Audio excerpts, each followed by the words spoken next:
In this episode, art and craft hacks. With this one, I'm going to teach you how to darken colors. I'm going to use yellow and I want to darken it. Now, most people, they would get the yellow and then they're going to paint their thing like that. And then with the black, to make it a little bit darker, this is what happens. So as you can see, the color is kind of murky. It is not really yellow. It's more of a greenish color. The trick is to actually use dark brown instead of black. That way it makes it a much nicer, warmer color. This is the plain yellow. This is the yellow with the dark brown. And this is the yellow with the black. And as you can see, it works very well. I'm very happy with that. Look at that. So this one is for people that are a little bit clumsy or people that are working with children. Usually this happens and maybe you're going to reach something and then your water spills. So this hack is to actually stop the water from spilling everywhere, really. All you need is a balloon and some scissors. Cut the bottom of your balloon like so. Next, place your balloon over the mouth of your cup. Just cut the top off and that's pretty much all there is to it. Now I can put my brushes in, no problem. And this way, it's not gonna spill as easy. Ta-da!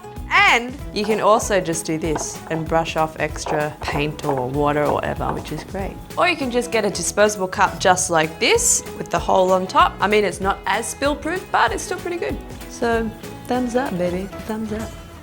So what I'm going to teach you is a watercolor resist technique. And all you need is a candle, my watercolors and water, and obviously a paintbrush. I'm going to put my glasses on just because I can't go close to it.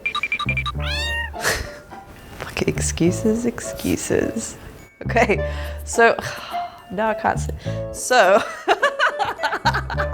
So what you want to do is you want to create a shiny balloon. So you can do all kinds of things like hearts or words, but I'm going to create like a shiny part of the balloon. This may not be the best drawing I've ever done, I probably guarantee it. Next is just to start painting your balloons. Okay, so I'll start with, I guess, this color. So there you go. You can see it when I paint over, it doesn't actually absorb any of the paint. It only goes on the areas where the wax is not. And you can see it starting to separate there. Okay, next color. Whoa, it's so like mesmerizing to watch. So this is a great little technique you can do with children, or if you're a better artist than me, it can be really quite elaborate. That's up to you. And that's all there is to it. This hack is for all of you painters out there that have this issue where your paint gets stuck on the lid and it also gets messy on the inside of the lid. First thing I want to do is wipe off any wet paint that you have on there. So next, just grab a piece of cling wrap and then you just simply place it over your tube like so. Put the lid back on. This way, the cling wrap helps prevent the paint from getting stuck inside your lid and going everywhere, basically, making it easier to open.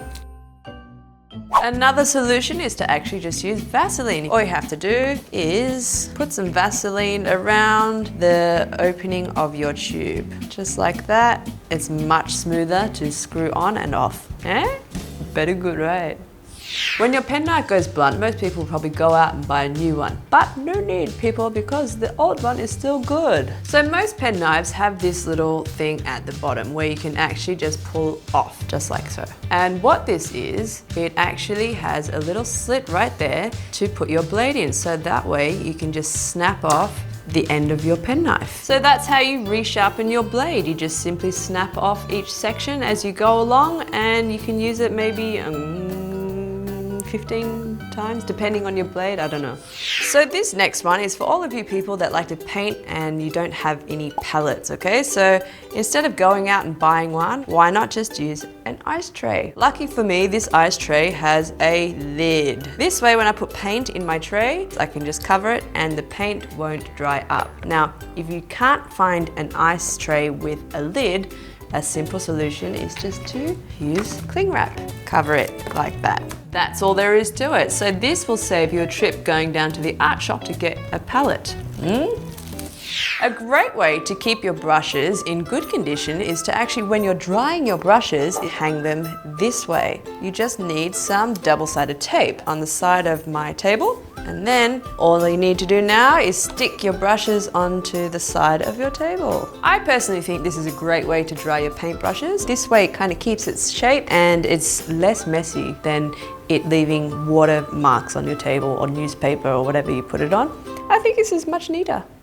So here's a really fun and easy technique that you can try with your paints. You can just get some bubble wrap, which I have right here. I've cut 2 pieces because I've got 2 colors. And then I printed out a tree here. Scrunch up your bubble wrap, dab it. So you can see that I have my paint on my bubble wrap. And then you want to just gently dab your bubble wrap onto the tree where you want the leaves. Beautiful. I'm done with the blue. Now I will dab my pink. I know it's a weird combo of colors, but we're trying to be pop arty.